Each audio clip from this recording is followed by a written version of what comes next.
Assalamualaikum warahmatullahi wabarakatuh. Perkenalkan, kami dari kelompok 2.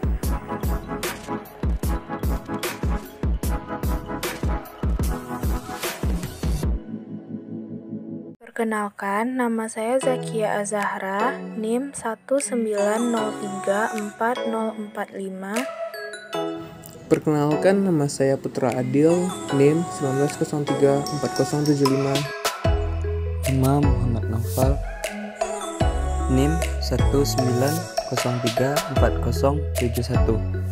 Perkenalkan, nama saya Akmal Nabila, NIM 19034101. Pemanfaatan limbah rumah tangga sebagai wadah tanam. Limbah rumah tangga merupakan suatu bahan buangan atau bahan sisa yang tidak dapat digunakan lagi, baik berasal dari dapur, kamar mandi, cucian, bahkan dari limbah bekas industri dari rumah tangga.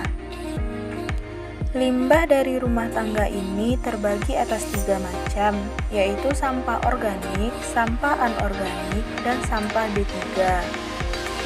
Sampah organik adalah sampah yang mengalami pelapukan dan bisa diproses ulang secara spesifik menjadi pupuk organik, sedangkan pengertian secara kimiawi, limbah organik merupakan segala limbah yang mengandung unsur karbon meliputi dari makhluk hidup, misalnya kotoran hewan dan manusia seperti fases atau tinja, sisa makanan yaitu sisa sayuran, wortel kol, bayam, selada, dan lain-lain, kertas, kardus, karton, air cucian, minyak goreng, dan lain-lain.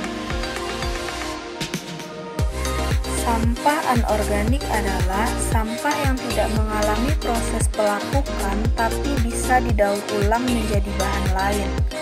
Sedangkan pengertian secara kimiawi adalah segala limbah yang tidak mengandung unsur karbon, seperti plastik, botol kaleng, kaca, besi, kain, dan ban bekas, dan lainnya.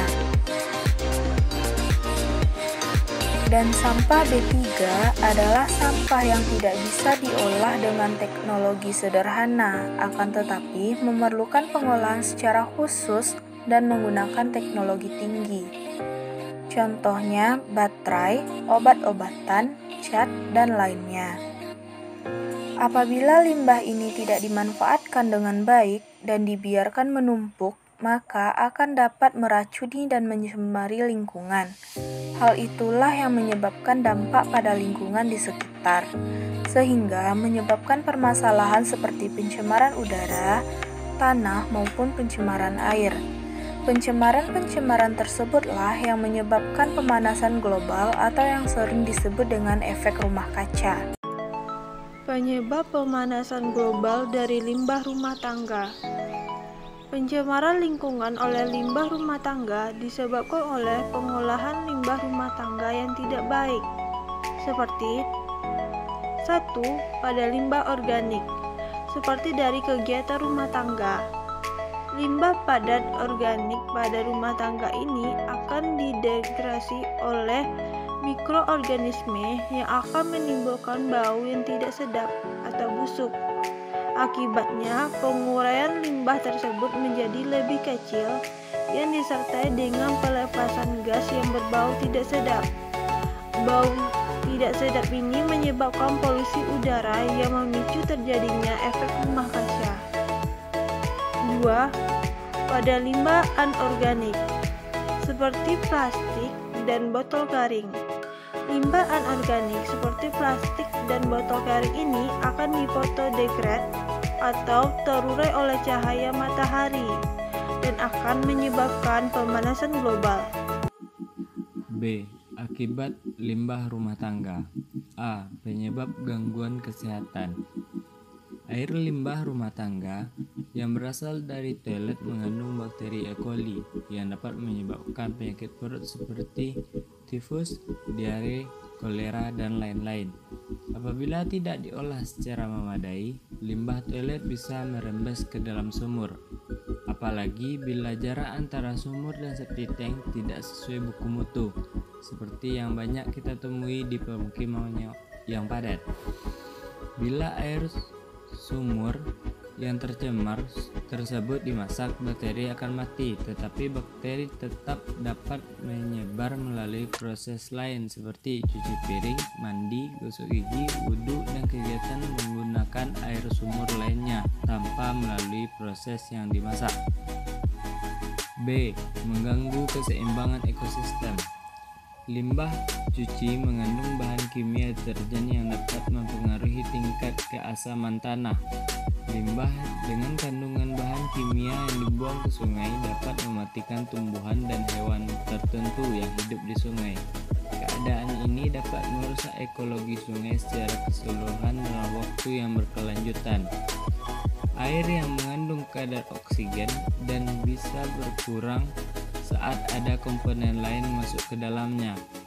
Jika kadar oksigen di dalam air berkurang, maka kualitas air bisa dikatakan buruk. Di dalam air terdapat ekosistem yang harus dijaga keseimbangannya. Jika air tercemar, limbah seperti sampah maupun bahan kimia, hal ini akan mengganggu makhluk hidup yang hidup di dalamnya. Tidak hanya hewan yang hidup di dalamnya, tumbuhan air pun akan terganggu produktivitasnya karena air berguna sebagai pembentuk protoplasma yang berperan dalam proses transplantasi dan fotosintesis. Dan dari aspek estetika, limbah yang tidak diolah dapat menimbulkan masalah bau yang tidak sedap sehingga menyebabkan efek rumah kaca. Berikut upaya yang dapat dilakukan untuk penanggulangan limbah rumah tangga adalah: yang pertama, olah sampah organik menjadi pupuk kompos.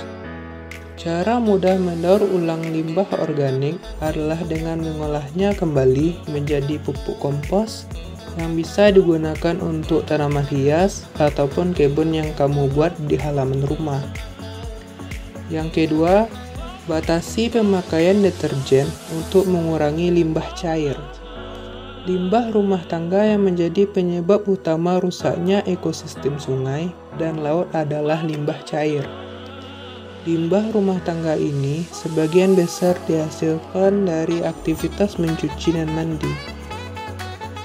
Berbeda dari limbah cair lainnya yang bisa diolah dengan aman di dalam septic tank, limbah deterjen mengandung volatil organik compound atau VOC yang justru merusak saluran pembuangannya.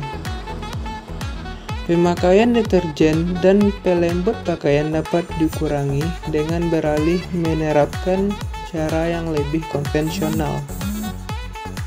Campuran cuka dan baking soda ternyata juga ampuh untuk membersihkan dan melembutkan pakaian. Yang ketiga, pemisahan, yaitu dengan cara mengambil bahan tertentu kemudian diproses kembali sehingga mempunyai harga ekonomis.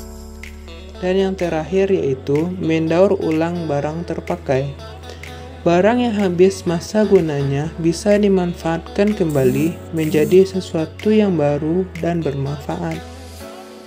Seperti pembuatan wadah tanam dari sampah organik maupun anorganik. Berikut bentuk pemanfaatan limbah rumah tangga menjadi wadah tanaman.